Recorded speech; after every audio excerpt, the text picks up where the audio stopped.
KBS 뉴스 김대홍입니다. 선야, 공약 백지화, 벌써 개혁 후퇴. 쏟아지는 비판 여론에 당 지도부는 논란을 질러오느라 바쁘고. 그 공약은 지금도 그대로 유효합니다. 이렇게 저렇게 변했다 이렇게 너무 속단하지 마시고. 하지만 정작 담당 부처인 건교부가 공개 불가 방침을 고수하고 있어 국민들은 혼란스럽기만 한데, 아파트 분양 원가 공개, 서민을 위한 약속이었나, 총선용 공약이었나. 아파트 분양 원가 공개를 둘러싼 말 바꾸기 속에 숨은 사실을 뉴스 헛개경에서 알려드립니다. 오늘날 많은 서민들에게 내 집 장만의 꿈은 말 그대로 꿈이 돼버리는 느낌입니다. 네, 우리나라 집값 상승을 부추기는 가장 큰 원인은 바로 아파트인데요. 특히나 지난 5년 전 새 아파트 분양 가격이 자율화된 직후에 엄청나게 올랐습니다. 분양가 자율화 조치 이후 과연 얼마나 올랐는지 직접 보시겠습니다. 올해 서울 지역에 분양된 아파트의 평당 분양 가격은 평균 1,300만 원으로 조사됐습니다. 분양 가격이 자율화되기 직전인 지난 98년엔 637만 원이었습니다. 분양 가격이 자율화된 지 5년 만에 무려 2배 이상으로 폭등했습니다. 이에 따라 기존 아파트의 실제 매매가도 큰 폭으로 올랐습니다. 실제로 서울 강남 논현동의 43평짜리 이 아파트는 지난 97년 3억 원에 분양됐습니다. 그런데 지금은 6억 5천만 원에 거래되고 있습니다. 분양 가격과 마찬가지로 2배 이상 급등한 것입니다. 이 아파트 값이 급등한 과정을 보면 주변에 새 아파트가 분양될 때마다 올랐다는 점을 알 수 있습니다. 지난 2001년 이 아파트 주변에 41평짜리 새 아파트가 4억 3천만 원에 분양됐습니다. 그러자 이 아파트 값도 따라서 3천만 원이 올랐습니다.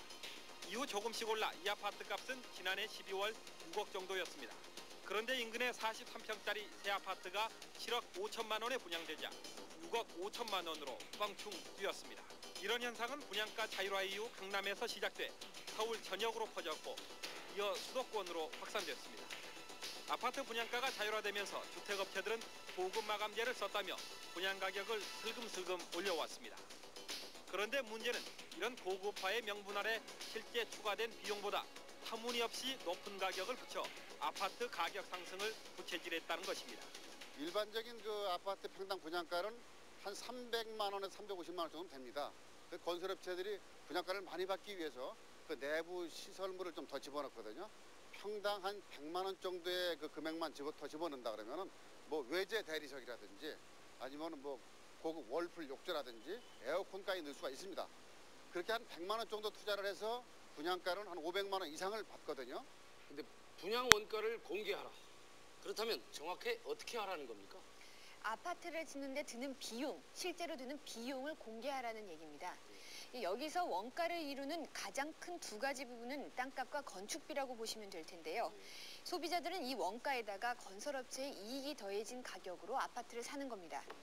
그런데 보셨다시피 저렇게 분양가가 뛴 데는 이 건설업체가 지나치게 이 폭리를 취하고 있다는 의혹이 불거진 거고요. 그렇기 때문에 원가가 도대체 얼마인지 한번 공개해보라는 얘기가 나온 겁니다. 작년 11월에 분양한 상암지구 7단지의 분양가는 평당 1,210만 원.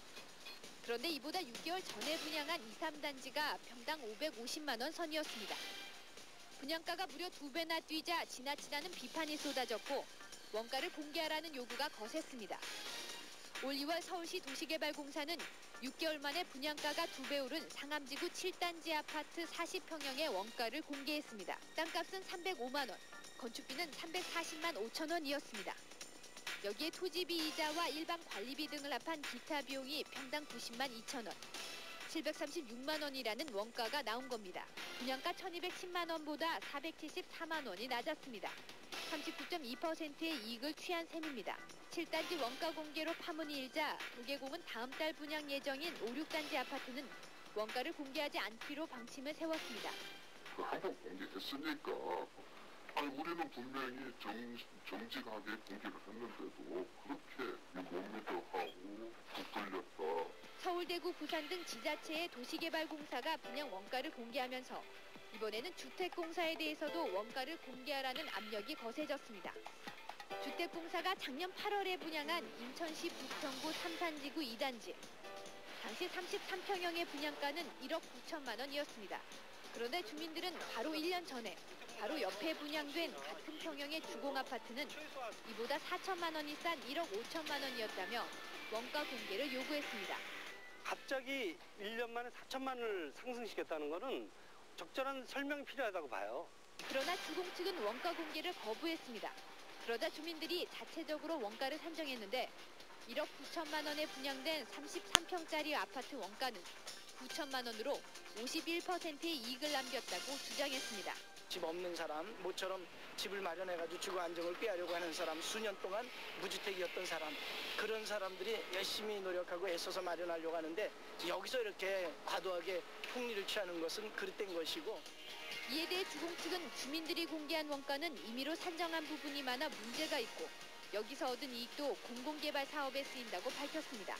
사실이냐 아니냐 하는 부분보다는 실질적으로 어떤 부분이 우리 무주택 서민들한테 도움이 되느냐, 혜택이 돌아가느냐 하는 부분에 포커스가 맞춰져야 된다고 저는 생각합니다.